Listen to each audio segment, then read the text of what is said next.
Vamos lá para a explicação do capítulo 9, página 406, medidas na circunferência.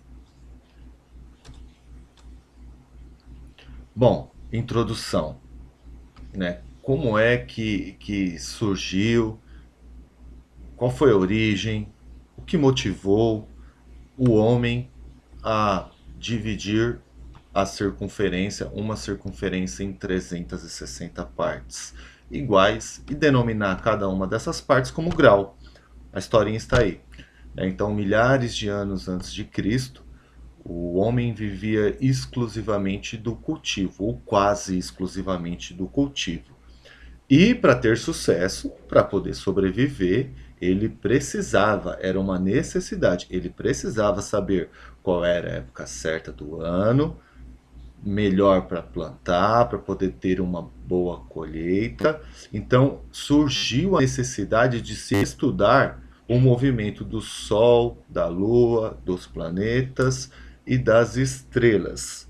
E com isso surgiu uma das mais antigas ciências, particularmente adoro, que é a astronomia.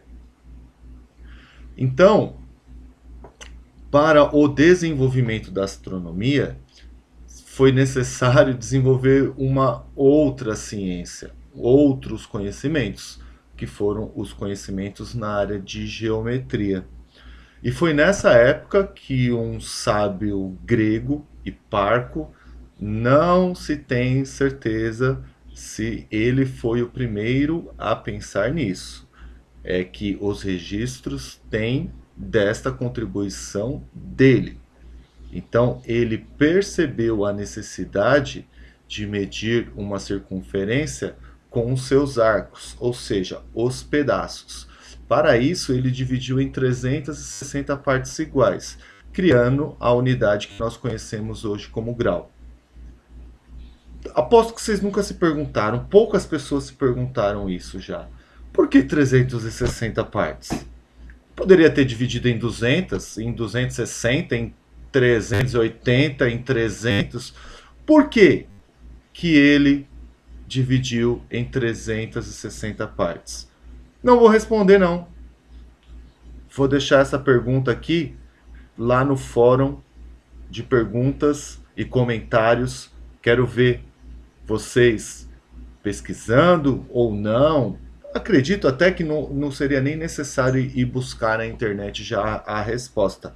Pensem, né? Pensem vocês, pensem por vocês mesmos e comente lá, que a gente vai chegar numa conclusão juntos lá, porque que foi 360 partes que ele dividiu a circunferência.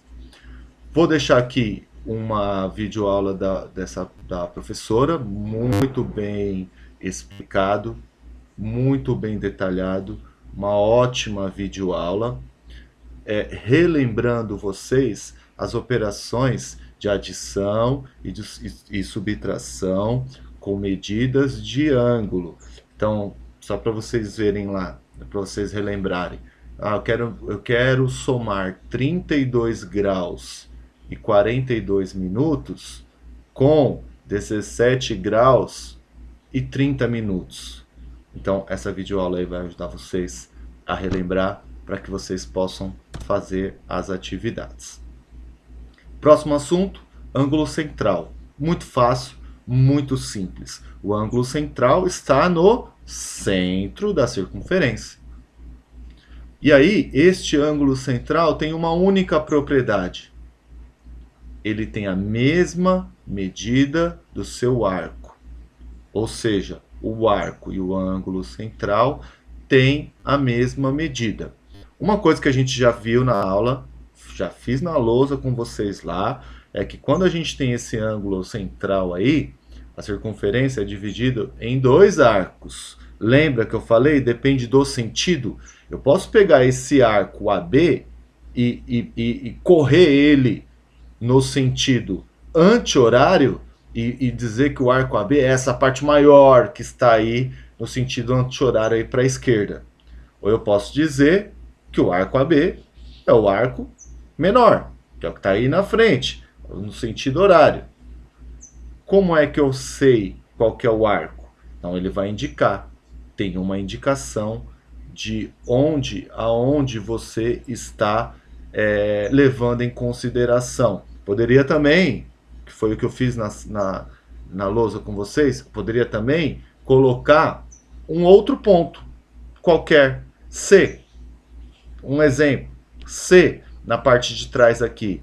Então, se eu dissesse o arco ACB, eu estaria me referindo ao arco maior, porque ele sai de A passando por C para chegar em B.